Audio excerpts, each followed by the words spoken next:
Thanks so much again to all of you for joining this morning. We have hopefully a great panel to react to some of the things that Chairman Clayton said and to also discuss other issues.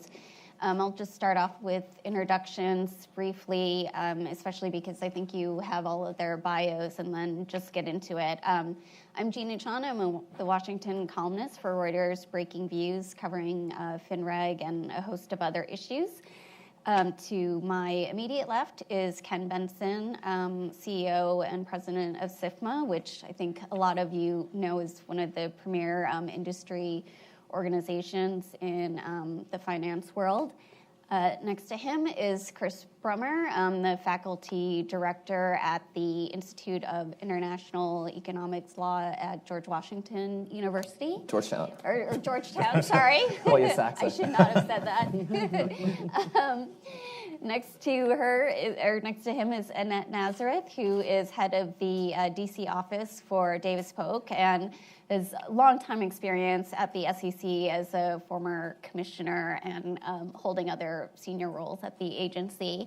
And last but not least is Tom Whitman, executive vice president at NASDAQ and CEO of the NASDAQ Stock Exchange. So I think we are going to kick it off with each of the panelists just giving sort of a brief overview of what they think are some of the more important issues that we should be looking at, especially as we are sort of 10 years or so after the crisis. There is a lot of obvious interest in what needed to be added to the financial regulatory system. Now the pendulum seems to be swinging a bit the other way and reflecting upon some of those rules and what actually needs to be reformed. So would be interested in sort of getting a brief overview on what the panelists are interested on that front. So, Great. Yeah, thank you, Gina. Thank you, Brookings, for having us here. And just to make sure we cover our bases, I went to graduate school at American, so now we've covered all the schools, or most of the schools in Washington, D.C. So, but in any event, from SIFMA's perspective, and our members are banks, broker-dealers, and asset managers focused on the capital markets business. It's a highly regulated business. The chairman talked about, sort of the origins going back to the 33 and 34 acts, and there are multiple acts through that, all the way through the Dodd-Frank Act, and then just an ongoing amount of regulation. And much of that regulation, and the legal minds here can talk about sort of the evergreen nature of that regulation. But I think where you have a confluence of new and existing laws, evergreen regulation, and then market evolution and economic evolution, it requires, I think, a constant review of our regulatory structure, where it needs to be updated, where things work or where things don't work. And as we look at our agenda going out, I just sort of hit off a few areas of where the industry is focused. Obviously, there's still some of Dodd-Frank to finish that the regulators have, but much of it has been put into place. The SEC itself has a number of issues on its agenda, whether it has to do with regulation of asset managers, some of the swaps regulation, 913, that gets lost in the whole DOL fiduciary debate. But if we step back, we have to remember that really started in the Dodd-Frank Act some 10 years ago or longer. And then where we see things right now, and I think where the Trump administration is going with the executive order, is here we are 10 years looking back. We had our heads down looking to respond to the financial crisis. We put through this really large piece of legislation with a number of rules and other rules on top of that. And perhaps time has come to step back and see what's working and what's not working, and what's the impact on markets and markets' role in fueling economic growth. So we think that's an appropriate thing to do at this point in time, and we think you're doing it from a position of strength.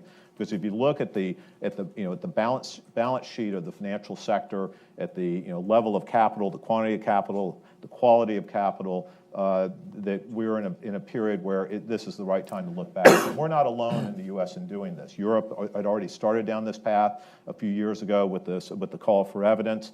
The UK now on its own is starting to take that look, and Asia was even ahead of that at this time, notwithstanding the different market structures there.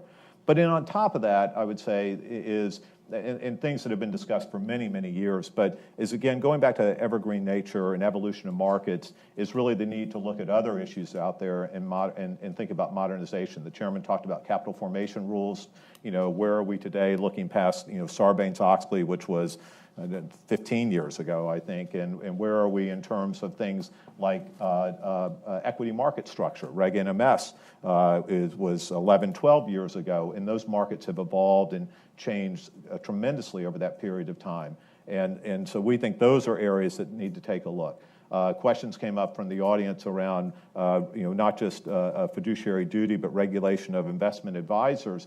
And I would step back and say, should we take a look at our whole SRO structure that we have today? More has been put on SROs. Are SROs really SROs anymore? Are they self-regulators, or are they really independent regulatory entities? And how does that structure work?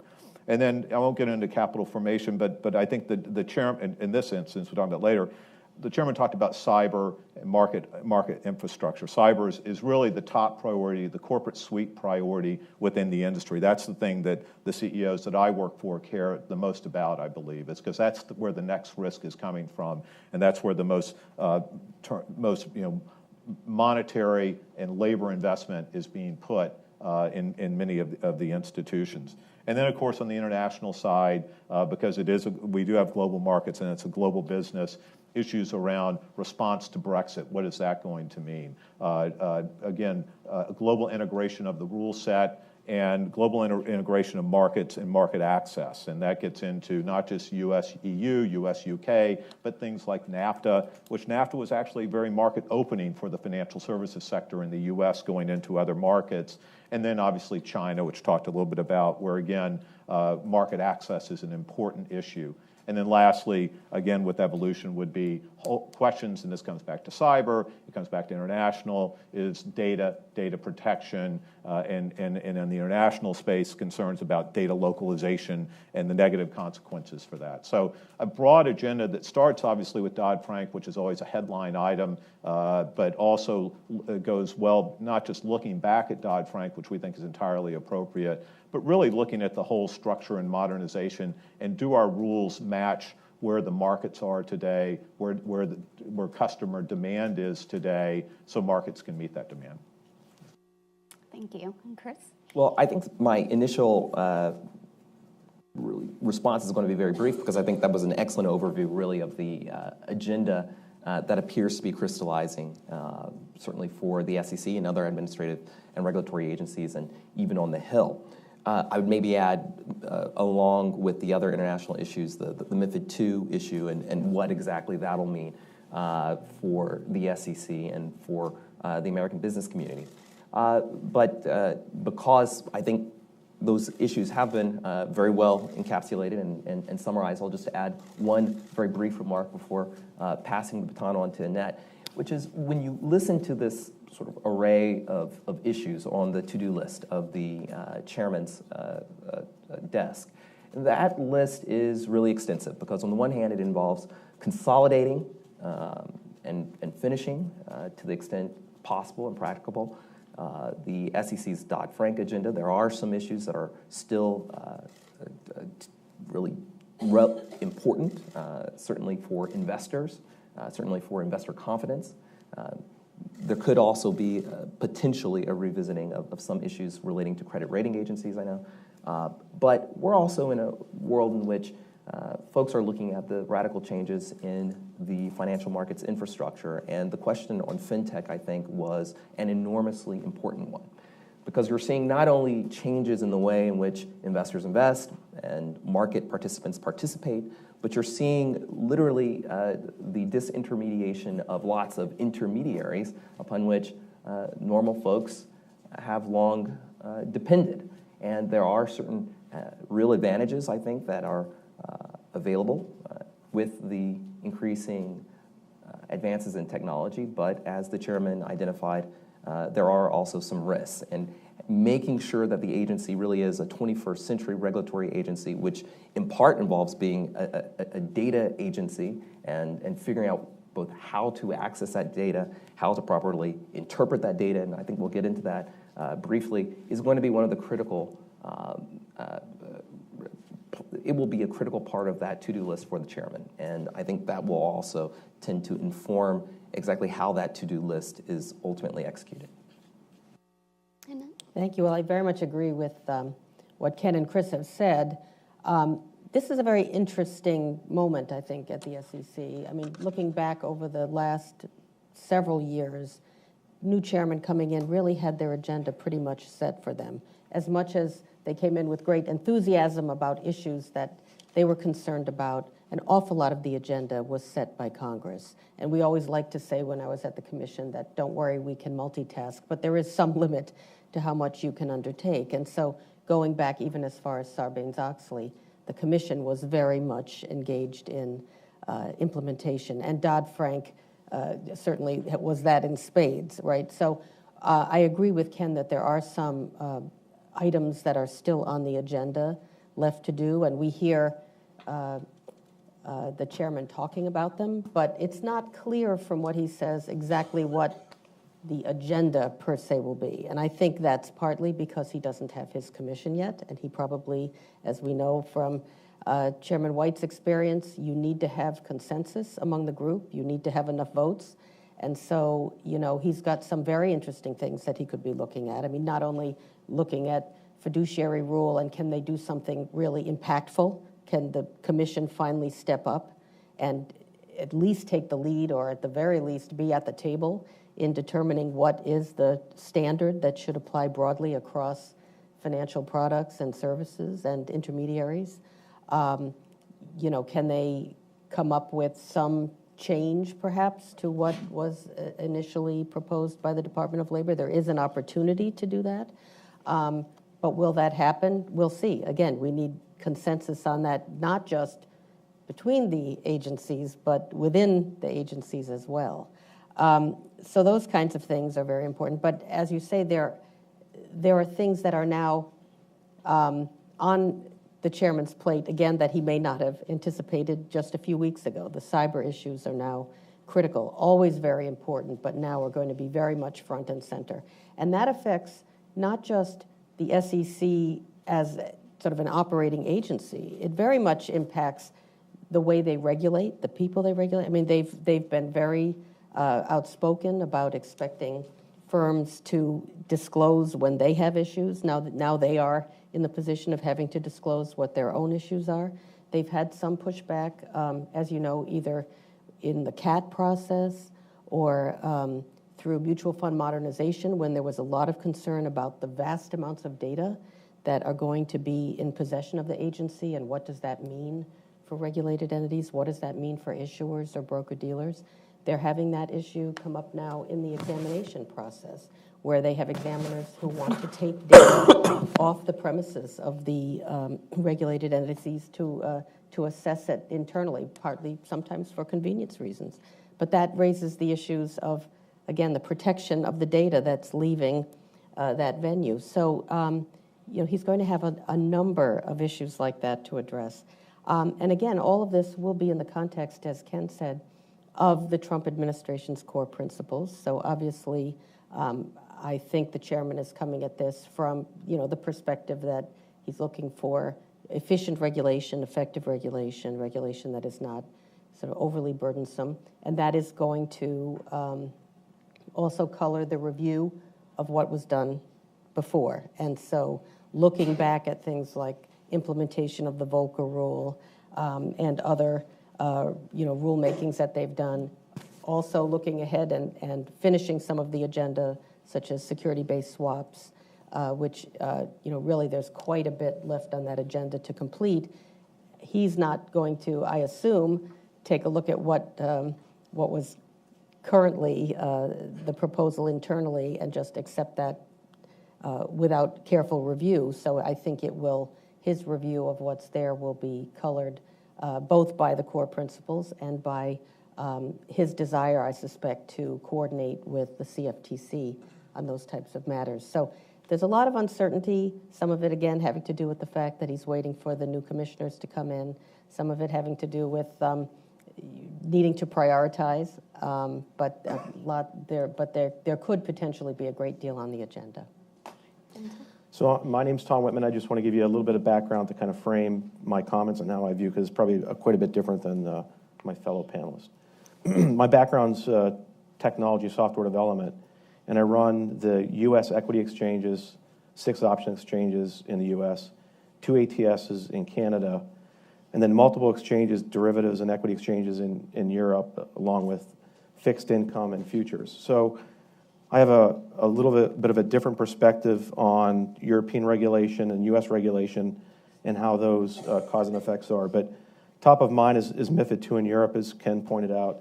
As well, in the U.S., we are extremely focused on the IPO process and companies going public, and I have some specific ideas that we put forth earlier this year that we'll get into if asked. And then as it relates to the regulation changes in the Volcker rule, maybe more specifically, where I sit, and I think the effect of the Volcker rule on our liquidity provision in the U.S. around equity and options markets, and maybe more around the options markets, we saw banks who were really good market makers in the options markets exit. So I think there's constraint on capital for those banks, and I think it has affected the displayed liquidity in the U.S. options markets at a minimum from the Volcker. So specifically, I wanted to share that capital formation and constraint on capital. Okay, great. So trying to stay at this high level for a bit, with the executive orders from the White House reviewing a whole host of issues and focusing a lot on how regulations affect economic growth, how it affects competition for U.S. companies, whether it's in the United States or globally. What do you think, and given Tinette's points about prioritization and seeing some of the bottlenecks that occurred in some of the past commissions, what do you think are the most important things that the SEC should be tackling in terms of addressing those issues? And on the flip side, are there worries that they could go too far? I mean, one of the problems that seemed to have come to light in light of the crisis was this sort of deregulatory, almost laissez-faire mood among regulators before the crisis, and some people thinking that is what contributed to the crunch that happened in 07 and 08. And, you know, are we in danger of also having short-term memories as we embark upon this process? Ken, I throw that over to you. So I guess I would say, I mean, I think first of all, I'll say SIFMA has filed a number of papers with the Treasury Department in anticipation of their work on this, and those are posted on our website. People can look at them. I think they're pretty interesting. Others may not. But I think if you look at, first of all, maybe to your last question, if you look at what the Treasury Department put out in their first report, and obviously this is the Treasury Department, so it's really incumbent upon the administration has to decide what's official administration policy once they get all these reports and what they want to do with it, and then how that filters out to the various agencies, including the SEC. But I think if you look at the first report, in my view, and everybody will have their own perception, it's a pretty much down the middle of the road report. It doesn't call for ripping Dodd-Frank out by its roots, far from it. It talks really more about recalibrating Dodd-Frank, looking at where there are conflicts in certain rules, where some of the capital rules conflict with, a great example is the treatment of margin for cleared derivatives, which on the one hand is official government policy, and yet the capital rules conflict with that. The treatment of treasuries, whatever it may be. And so I don't frankly see a situation, at least how the initial report has come out, where there's a risk of dramatically reversing rules that were put in place in the post-crisis response. Rather, I think that this administration has taken the approach that it's time to step back and take a look and see, are there things where we can make these rules more efficient so we can get more capital into the system? Volcker is a very good example that was raised, because we do see evidence of liquidity impact, direct evidence of liquidity impact in certain markets. The options market was discussed, parts of the fixed income market, parts of the derivatives market, issues around, there was a lot of discussion today and talking about capital formation and IPOs, what we hear from our members, particularly our members who bank middle market companies, that their options for growth have been narrowed because the marketplace, and these are for companies with less than $1 billion in revenues, their options for raising capital or credit are less today than they were before. And government policymakers need to think about, is that the policy you want, or do you want to look and see if you can affect that policy in a positive way? So rather than having middle market companies' only option for growth to merge themselves into a larger company because they can't do either a secondary offering, they can't do a debt offering, whatever it be, because the marketplace is not there to support it, the secondary market's not there to support them, and the primary market, those are things that we really should be taking a look at. Okay. And Chris, especially from an academic perspective, from Georgetown, what are your thoughts? Well, first, anything I say is not to be attributed to Georgetown University. To the GW instead. Exactly. Yeah, exactly. It'll all go to GW. You know, yeah.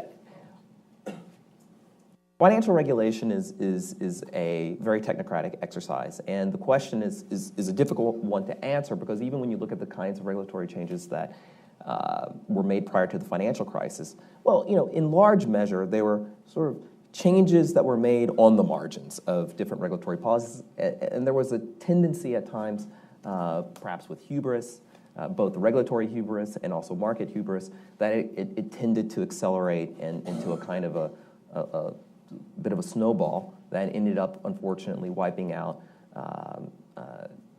really trillions of dollars of wealth to the U.S. economy. And so there are any changes that need to be taken. And I'm a technocrat myself. I'm an academic. I like data. I like information. I like looking at the facts on the ground. And I like trying to decide, well, you know, what, if any, changes are or are not needed. And again, I want to emphasize that it's not just data, but it's also interpreting that data to see just what kinds of technical adjustments or mid-course adjustments need to be implemented. But I do want to emphasize that even technical adjustments can have very profound implications for financial stability or capital formation.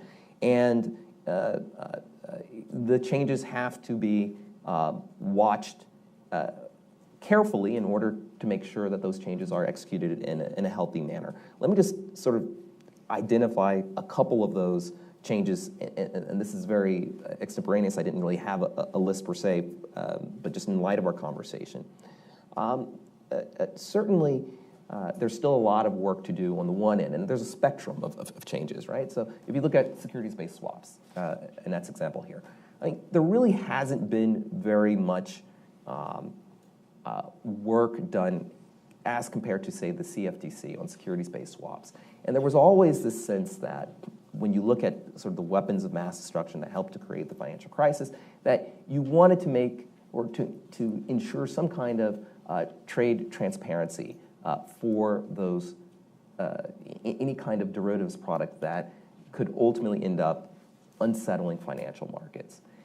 There's still some work to be done there. I think how that is integrated will be important. What kind of coherence there is with the CFTC's approach will be critical. And that's a world in which there's a little bit more work to be done than, say, a purely technical fix on the Volcker Rule. But as Chairman Clayton himself embraced and acknowledged, you know, a bedrock principle is that you don't want to have a bank, a deposit-taking institution, making bets, particularly bets with their own depositors, but if they're making bets in an environment where there's not very much transparency, it ends up making and putting taxpayers at risk. And so when you go about looking at the Volcker Rule and trying to improve it and to prove its effectiveness, you want to make sure that those bedrock principles remain in place.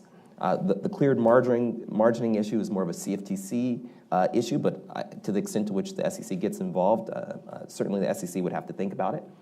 How the SEC gets involved in the FSOC and what the FSOC itself sees itself doing will be something that I think journalists, academics, and industry should take a close look at. The FSOC was geared towards making sure that you identify problems that arise in the interstices, in the gaps of the financial system, that are arising in the gaps of different established financial sectors.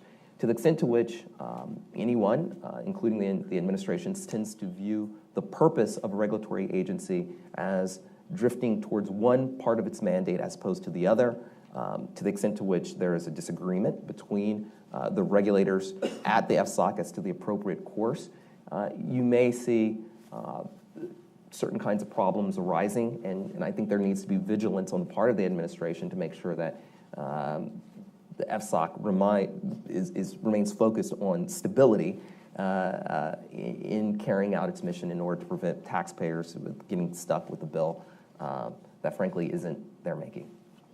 So, Annette, especially from your perspective, having been on the commission, if you were on the commission now, dealing with maybe people like Ken coming to you and saying, these rules should be changed or tweaked, but also if something happens, it's the commission that gets blamed as well. So, where do you sit on this in terms of priorities and worries about going too far? Well, I was going to start by saying that the big swings in financial regulation usually occur through legislative changes, and I don't think that we have to fear that the regulators will swing wildly, partly for that reason. I mean, they are very mission focused. They are looking for effective regulation, but they're not going to dismiss out of hand some of the benefits of regulation. But that said, of course, Ken is a very reasonable man, so I would listen carefully. But I do think that there are, in some of the regulations that were issued, they may have swung a bit too far. And so I suspect that there is some open-mindedness to review some of the regulations. The VOCA rule is the clearest example of that, where the regulations, and perhaps it was because it was done by 5 agencies and it took a tremendous amount of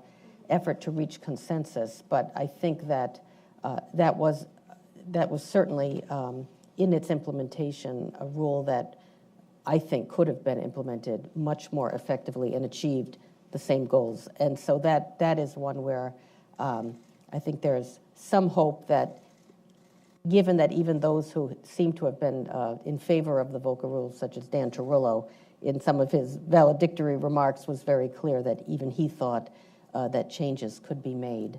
I thought Ken raised very good issues on things like, on issues like the swaps margin and the fact that it doesn't sort of marry well with the capital rules.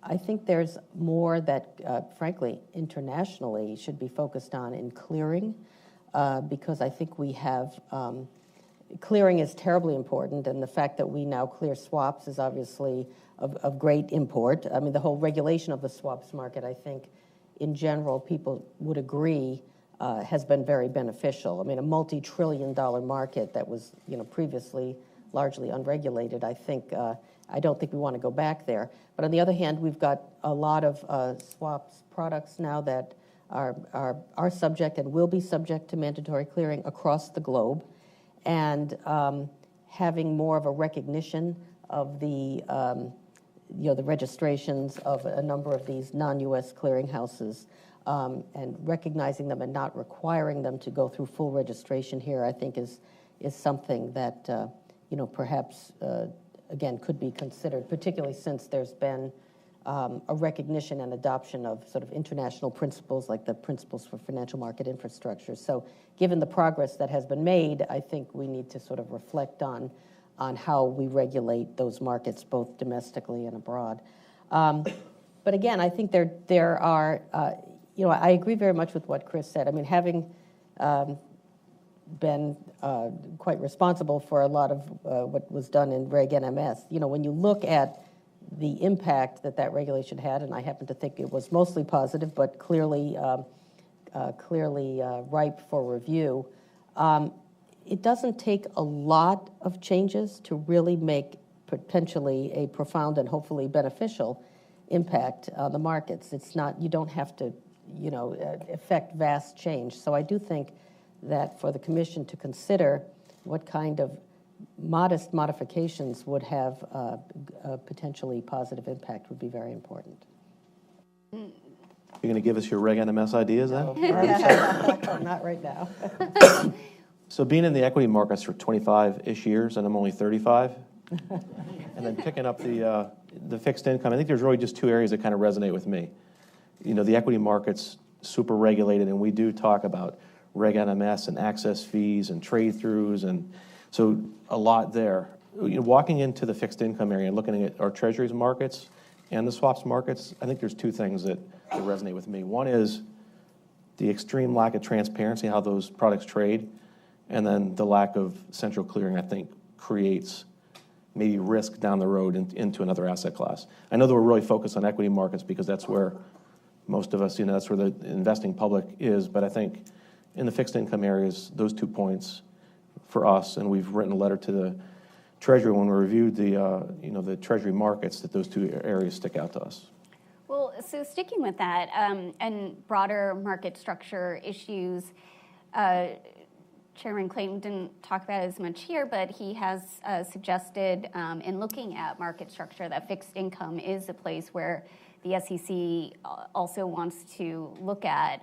You know, what advice would you have for him? And do you get a sense that the broader market structure review that had started under Chair White, where that is now in terms of, you know, I think when she first gave that big speech, people thought, oh, there's going to be major changes to Reg NMS and all these things, and, you know, there hadn't been as much coming out on that front, and, you know, where you see the progress on that or lack thereof. I'll take a stab at that first. So a couple questions there. When it comes to the fixed income area, I think those two areas I pointed out, I think we really do need to look at those two areas because it's so different than our cash equity markets. In the cash equity markets, as I testified a couple of weeks ago, what our focus has been in the cash equity markets, and we talk about access fees and rebates, it's not as much, it's a one-size-fits-all paradigm. And you've got all these different companies, from the very highly liquid, penny ticks constrained companies that have a rebate of 30 or 31, 32, 34 mils. And we're focused on the access fee or the remove fee. I'm focused more on what do we need to do with rebates and market maker incentives to liquefy the small and mid-sized companies as part of a whole list of things we think we need to do to get companies to want to go public, to have be listed on exchange and have a viable displayed market. So we've tried to change the conversation from just pure access fees because the remove fees are too high to why do we actually have access fees to begin with. It's to give incentives to market makers to liquefy securities. And I think the other thing that the general public and others get confused about, there are rebates and access fees to both retail flow and to market maker flow. I'm really focused on the market maker flow because it's not the retail flow and those access fees or rebates that drive liquidity. It's the market makers. So we're focused on that. I testified around those points, and it's around mid and small size companies and getting them liquefied. Yeah, Go ahead first. Okay. So one of the challenges with particularly when one looks to change, and I'm all for an improvement to fixed income markets, is that people are going to have to understand that fixed income is not like an equity market, that in essence there will be trade-offs inherent to the kinds of decisions that will be made even when one tries to do very simple things like maybe introducing a crossing form that disintermediates dealers. Well, when you think about what a dealer does, and the dealer's trying to sort of has to you're not issuing a security in a one-off transaction, you're trying to locate or place a security somewhere along a yield curve. There's a little bit more arguably sort of value added, but at the same time, the electronification of fixed income markets can certainly provide a number of very important benefits, particularly if you can introduce transparency and some kind of clearing process.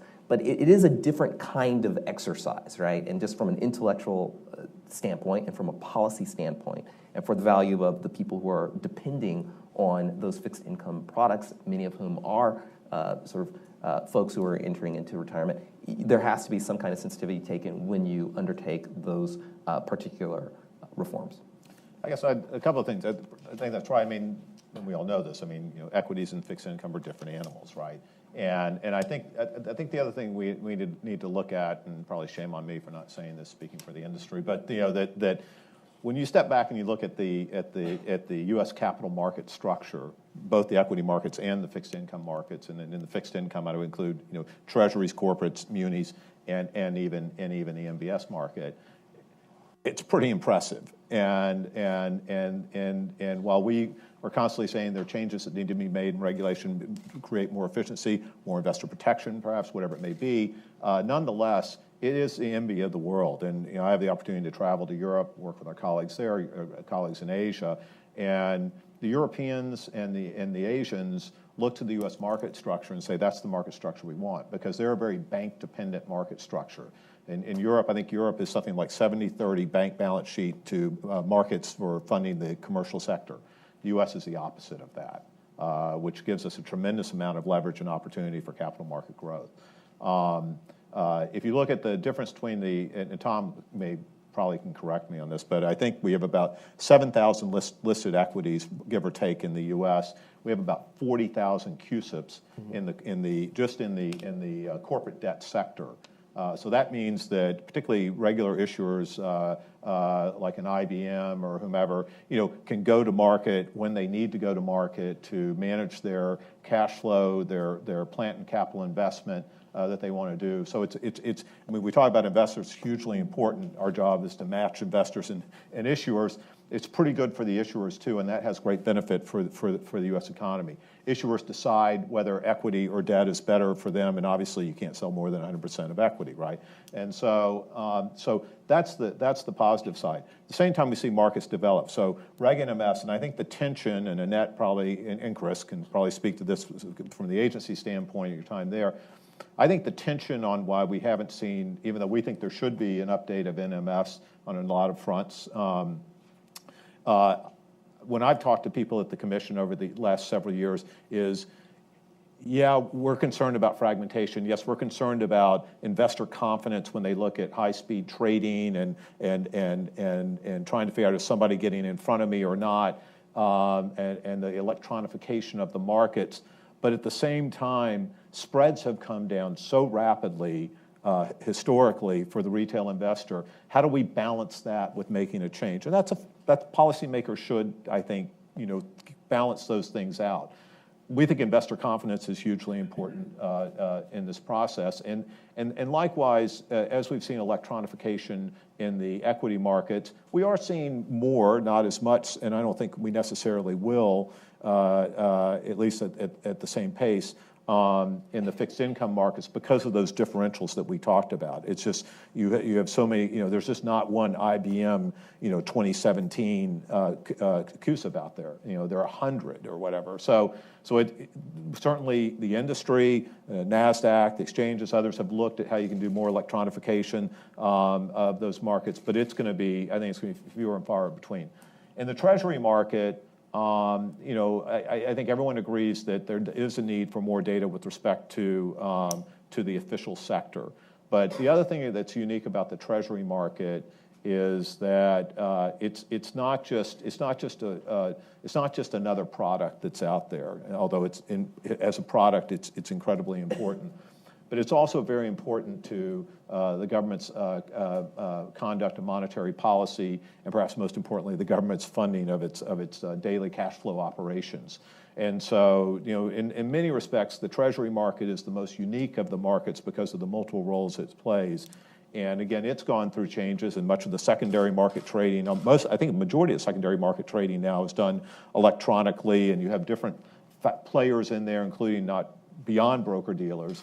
But our view has been that we should be, in Treasury, I think particularly is interested in this. We need to think about long and hard about our approaches with respect to the Treasury market because it serves, the issuer there is a very important issuer. Well, and Annette, just given your history with this.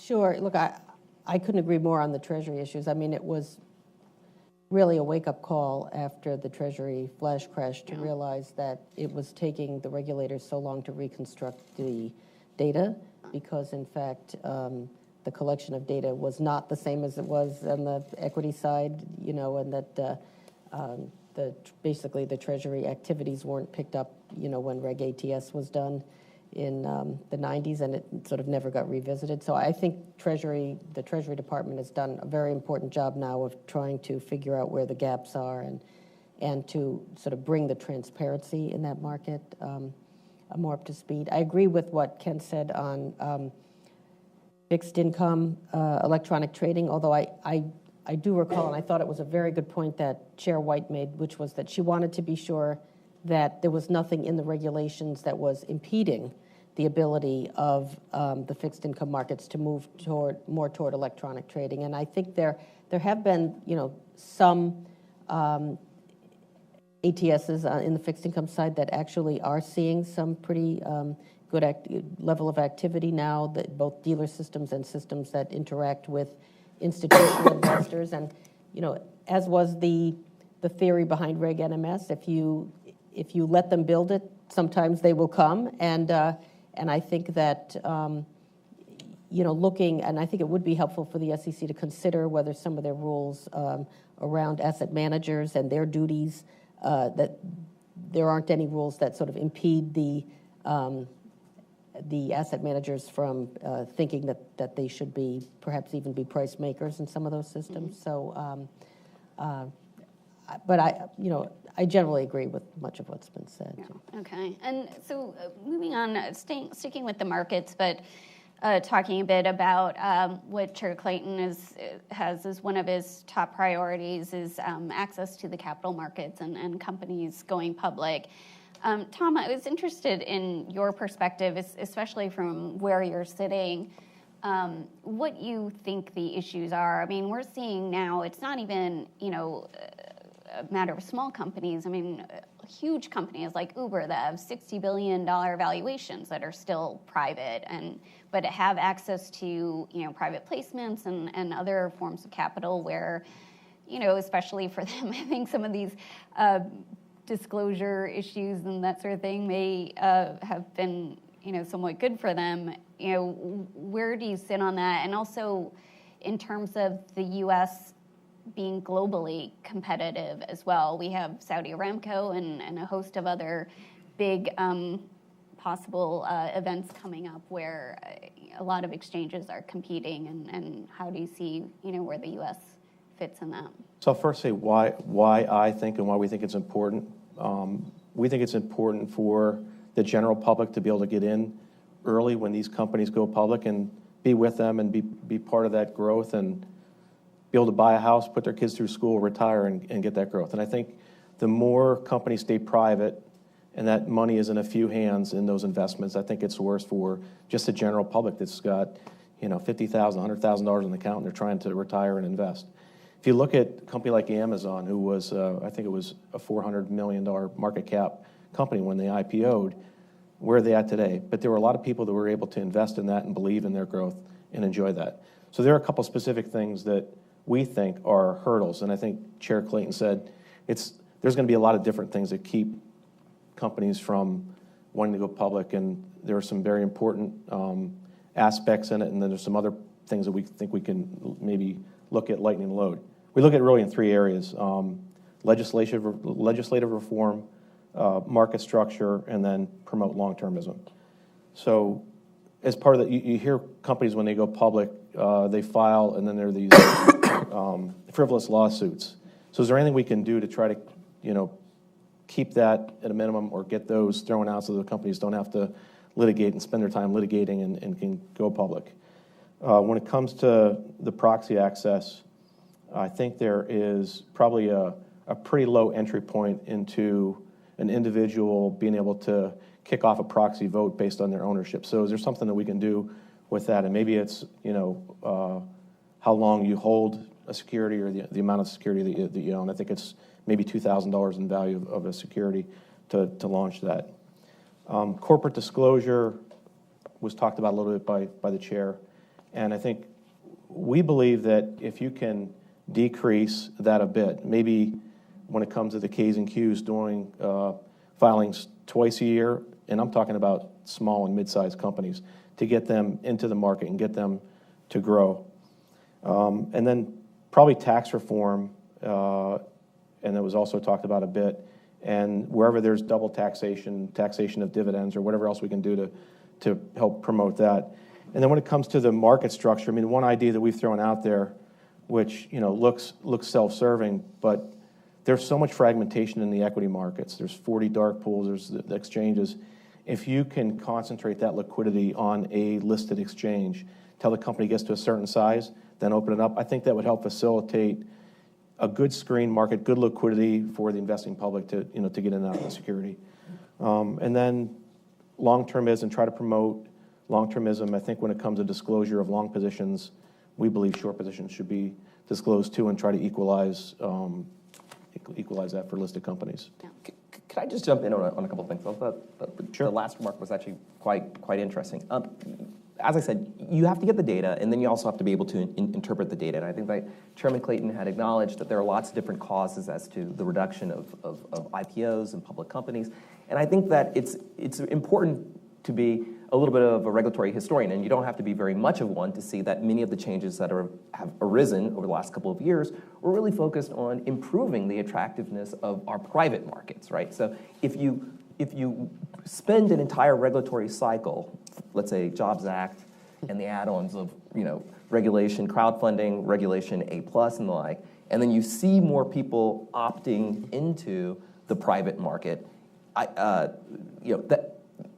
obviously there are other causes as well, but you can't immediately, without looking a little bit deeper, figure out, well, to what extent have our improvements or the added value or the attractiveness of the private markets somehow impacted the attractiveness of the public markets. And I say this because you don't want to end up sort of outbidding yourself or somehow undermining one another just by looking at the interplay between those two markets. And there is a tension between sort of statements talking about how vital your public markets are, where both Democrat and Republican policymakers have tried to improve access precisely to those private markets. And some of the ways in which that access has been generated has been through this idea of trying to think through how do we allow investors to access early stage companies. I also want to say that from an enforcement standpoint, there's always a trade-off, and it's a difficult, it's a tough trade-off, and between sort of what kind of regulatory intensity, what kinds of supervision do you want to apply to an earlier mid-stage company? Because on the one hand, you don't want to burden them with requirements that don't allow them to add to the U.S. economy, but at the same time, smaller and mid-sized companies tend to be the ones that people know the least about, and therefore, it's precisely where it's sometimes easier to, getting back to Chairman Clayton's remarks, defraud investors who may be sometimes a little bit more susceptible to gimmicks and tricks. And so coming up with the appropriate regulatory strategy is one that always has to be revisited, always has to be refined, but there is a reason, if one will, why we are at a certain place.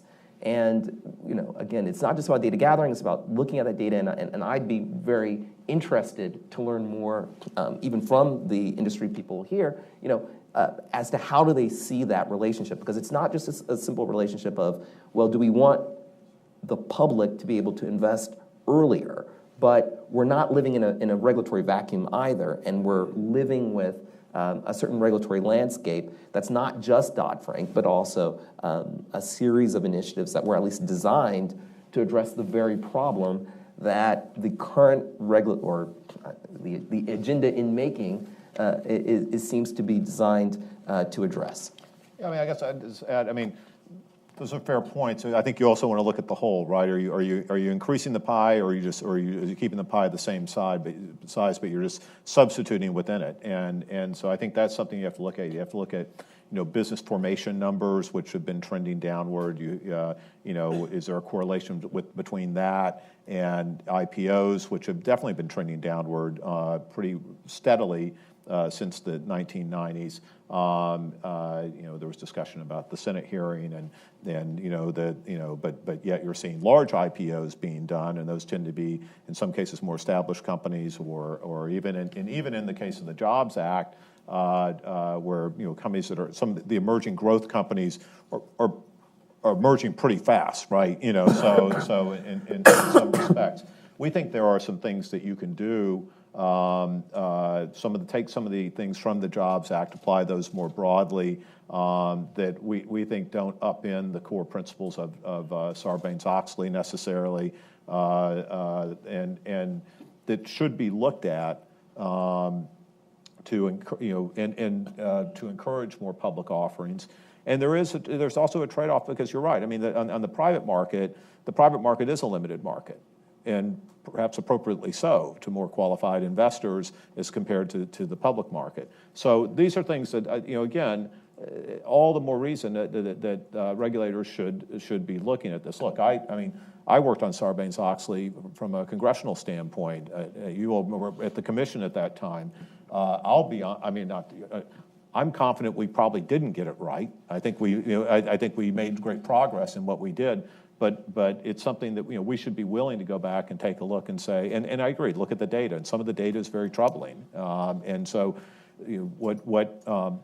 but I take your point. At the same time, we're encouraging the private market. Are we robbing Peter to pay Paul in the process? And just when you brought up that notion of regulatory competition, I always say, when we compete, well, number one, how do we define competition? Should it be about the size of our market participants and the rigor and the competitiveness to make sure that investors get the best value for their products? That's something. But you don't want the different markets, the different very vital pieces of our capital structure, to be inadvertently competing with one another in our own sort of race to the bottom. And I'm not trying to say that this is. It's just something that people have to be aware of. And I'm sure that leadership is, but we have to be vigilant that you're not undermining one another with every set of I was going to say, we launched this NASDAQ Private Markets years ago.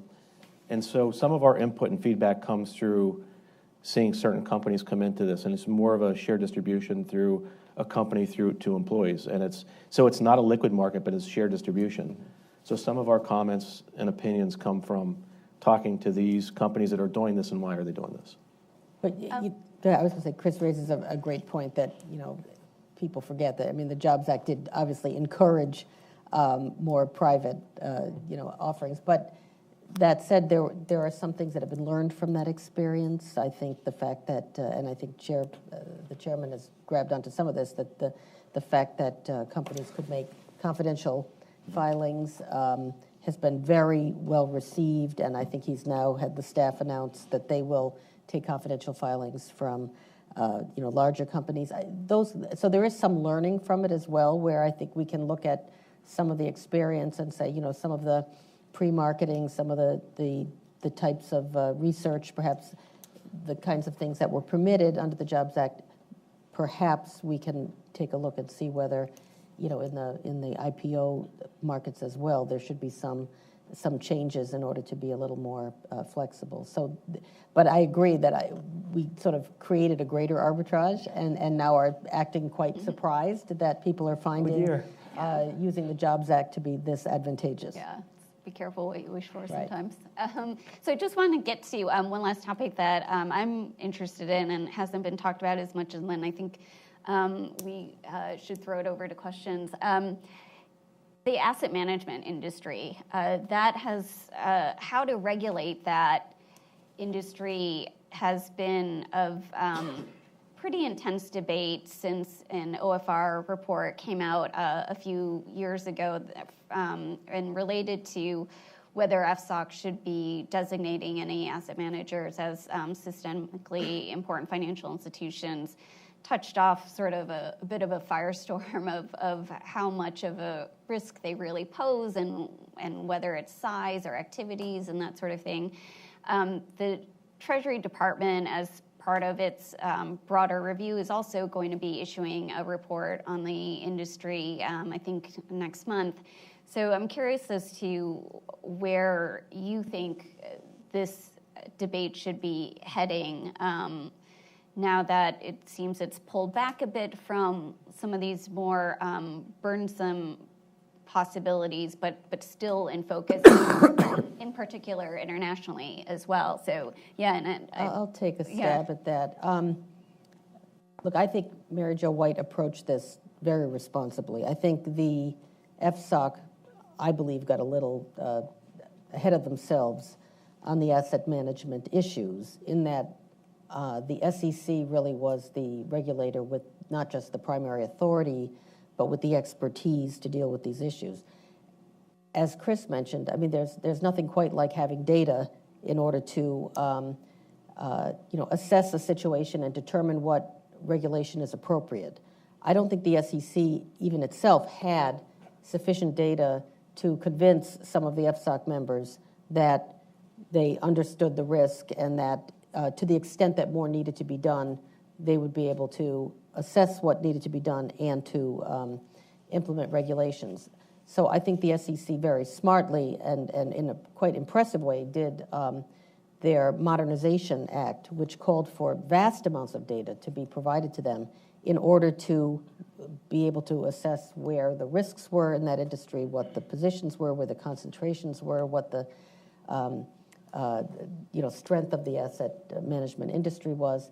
And I think through that, they've really been able to make great progress. Now, they've got some rulemakings that were not completed, but that were proposed. But some were also done just before Chair White left, including, I believe, the one on liquidity.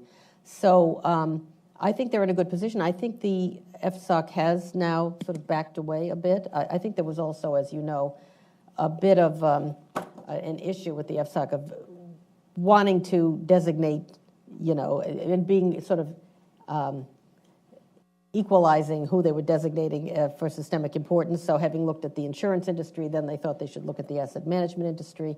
And it's not necessarily clear that you needed to designate that whole industry. In fact, to designate an industry before you know what needs to be done really didn't make very much sense. It's one thing to say, we know what the risk is, and therefore there's some additional regulation that the primary regulator can't put in place that should be implemented, but they weren't even at that point. So I think we're in a better place now of assessing what needs to be done. I think that the FSOC, and we saw this at the FSB as well, came into this looking at asset managers like they were just another form of a commercial bank, and they're not. Mm-hmm. And it's taken them a long time to actually figure out. And frankly, the OFR study, in our view, was not very well done, and I think it came at it through that bank lens as well.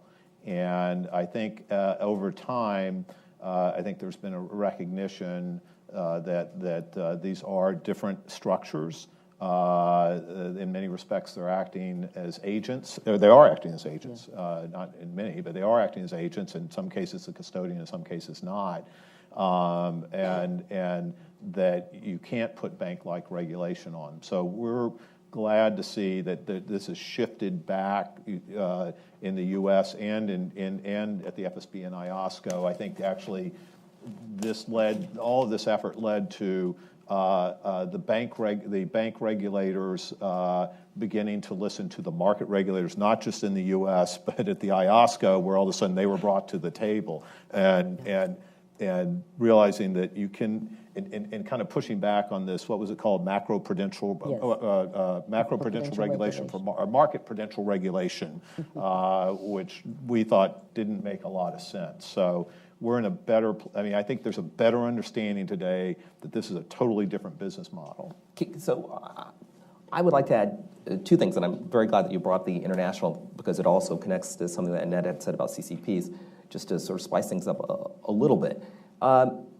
Certainly an asset manager in the mix of, an asset manager is very different from a bank. And banks are very fragile because of of their balance sheet and asset liability mismatches, which cause problems.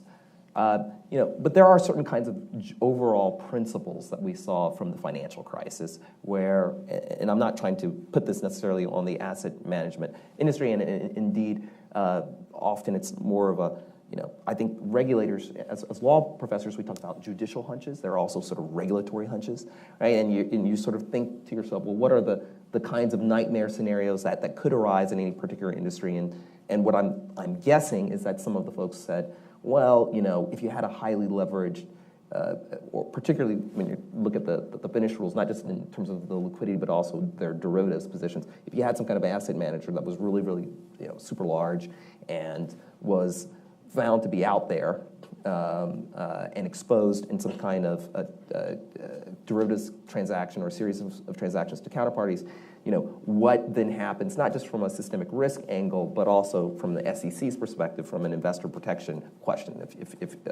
And I'm guessing that that's where they were working with.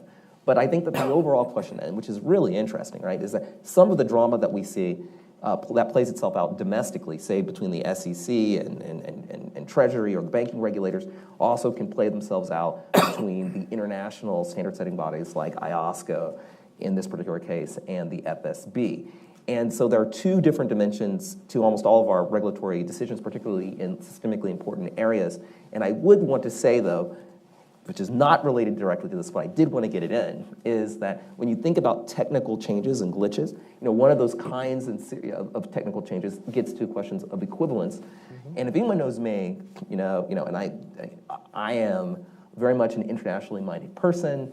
I talk to international regulators all the time, and I'm all for cross-border coordination and cooperation. But these kinds of decisions, even though they're very technical and you go through lots of different kinds of standards, they're very important. So if you decide to do, say, a CCP equivalence, when you think about what we did after the financial crisis, where we try to locate all of our risk in one institution, and if we're going to rely on somebody else in terms of providing their oversight, then we want to really make sure and kick the tires to make sure that those are jurisdictions that we can trust. We have other jurisdictions. Right now in China, trying to launch their own derivatives market. Lots of their contracts aren't even ISDA compliant. What would happen there? When we move towards a kind of CCP equivalence, are we importing fragility from other sectors into our own sector in a way that could undermine our own financial market health? Right? These are kinds of questions that need to be asked, and they're technical questions. And they're boring questions that I'll force my students to have to learn, but they're the kinds of questions that ultimately, when they go to work with people on this stage, are the kinds of things that help to maintain, the financial health of this country. And they're, I doubt, unless there's a financial crisis, you're going to see the kinds of headlines coming out of the SEC that you've seen lately. But even though they may not be on the front page, and instead maybe on the back pages of the paper, they could have extremely important consequences for financial stability. Well, I think that's a great place to wrap up. I want to thank our panelists again, and also we do have time for one or two questions if there's any in the audience. I guess, Aaron? Hi, Aaron Klein, Brookings. I want to get to a point that was made with Chairman Clayton earlier and get the panel's take, but move in a slightly different direction, which is the question of the difficulty in getting into IPO in public. I believe the example that was used had to do with kind of like a competitive drink maker who was then bought by Nestle. There's been a lot and growing concern about market concentration and the lack of competition in general markets, potentially having negative adverse consequences for consumers, growth, innovation, et cetera. Lots of market concentration in tech and other firms. One of the important benefits of the capital markets is the ability to raise capital to go to scale, right? The alternative being bought by a larger company, being subsumed, hence less competition. Have any of you seen or thought or been involved in looking at the negative ramifications of IPOs and the consequences of that on market competition?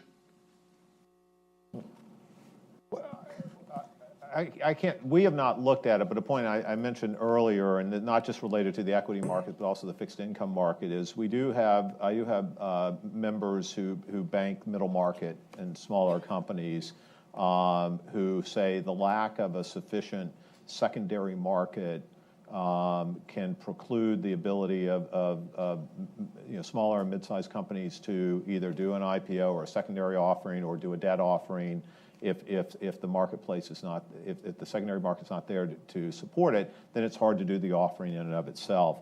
And in that case, then they're advising clients to find a merger partner. And there's some growing evidence. It's something that we've been looking at in others, but this is something that's been reported perhaps anecdotally at this point in time. That should be, that's certainly not something how our system has worked before, where you've had the opportunity to choose maybe a merger partner is the way you want to go. Maybe you want to be acquired, maybe you don't. Maybe you want to acquire somebody else and grow scaled that way. But if the avenues are closed off, then that to us would be a problem that should be looked at. Just one more quick one. Yep, in the back.